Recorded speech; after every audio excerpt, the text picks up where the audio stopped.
Welcome back to the House of Ravenbrook. I'm Eric Marquette, and as always I'm joined by the ever-spirited Ruby Sturt. Today's episode is called Awakening the Witch Within. And honestly, I think it's a conversation a lot of folks have been waiting for. Ruby, how are you feeling about diving into this one?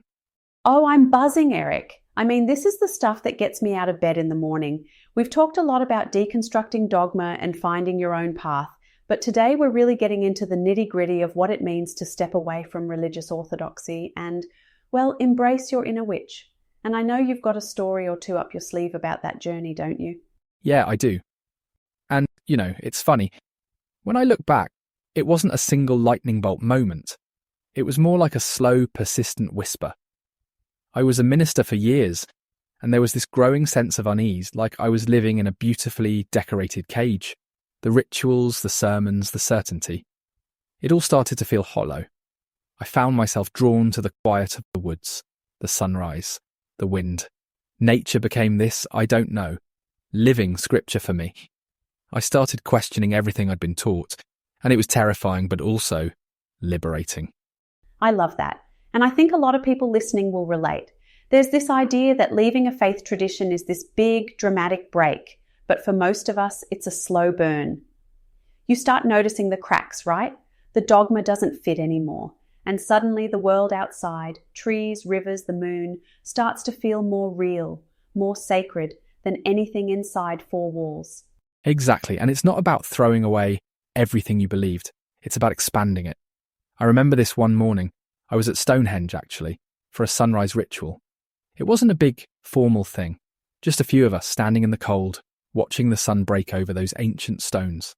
There was this moment of absolute awe, the kind of awe that makes you feel tiny and infinite at the same time. That's when I realised the sacred isn't somewhere else. It's right here, in the earth, in the breath, in the light. And that's what paganism and witchcraft started to mean for me, a way to belong, to wake up to the interconnectedness of all life.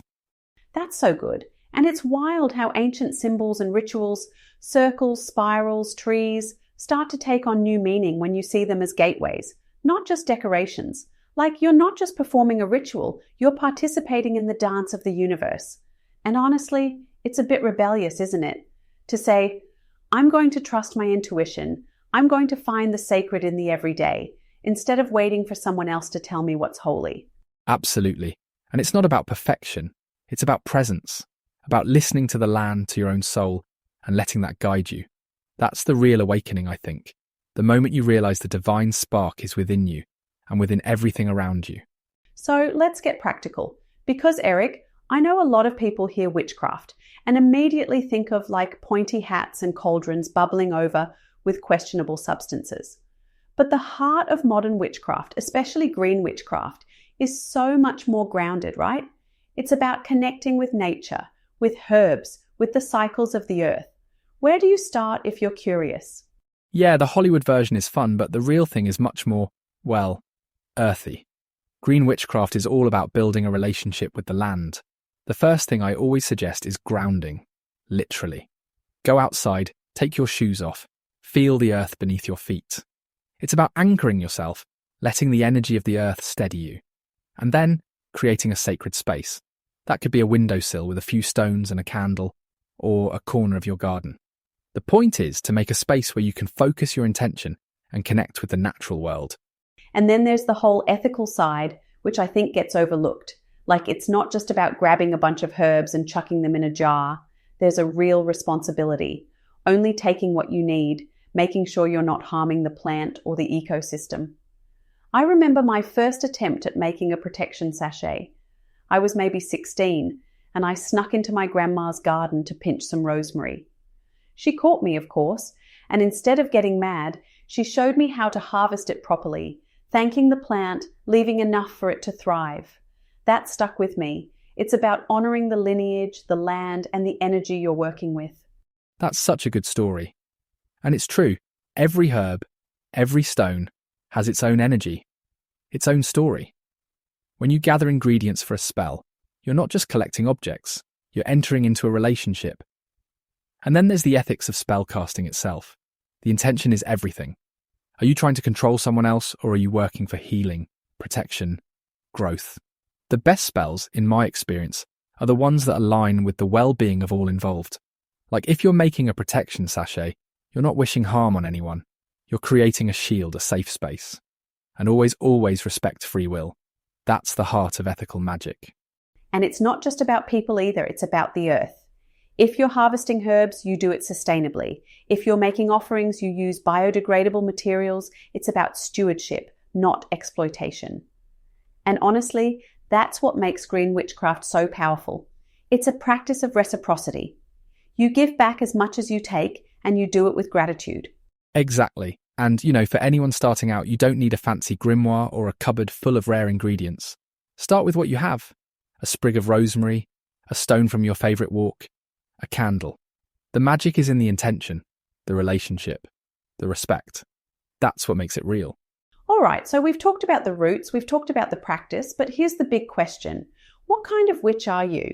Because, Eric, there are so many paths. Green, sea, kitchen, hedge, storm, you name it.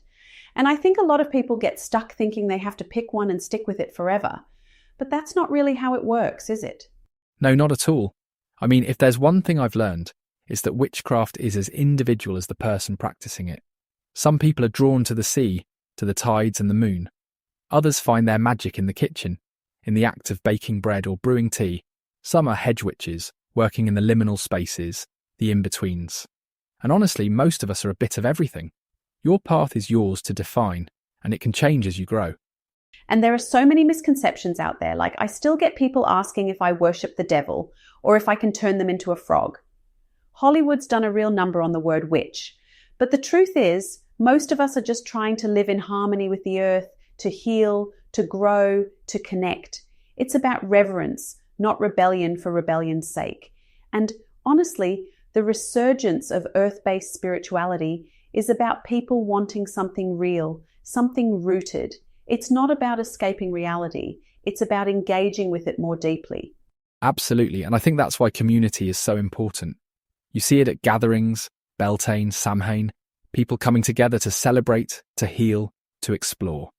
These aren't just parties, they're spaces for collective transformation. I've seen people who felt completely alone in their journey find a sense of belonging, a sense of purpose, just by showing up and sharing a ritual, a story, a song. It's powerful. And it's not about everyone believing the same thing. It's about honouring the diversity, the individuality, and the shared longing for connection.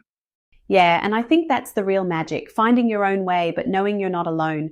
Whether you're a green witch, a kitchen witch, or just someone who feels the call of the wild, there's a place for you. And if you're listening and you're not sure where you fit, that's okay. The journey is the path. Try things, make mistakes, change your mind. That's how you find your own flavour of magic. Couldn't have said it better. And, as we wrap up, I just want to remind everyone, your path is yours. There's no right or wrong way to be a witch, a seeker, a lover of the earth. The only rule really is respect. For yourself, for others, for the land, the rest is up to you. And that's a wrap for today's episode. Eric, as always, it's a pleasure wandering through the wilds of spirituality with you. And to everyone listening, thanks for joining us in the House of Ravenbrook. We'll be back soon with more stories, more practices, and more ways to awaken the magic within. Take care, Eric. Thanks, Ruby. Take care, everyone. Until next time, step outside, listen to the wind, and remember, the house is always calling.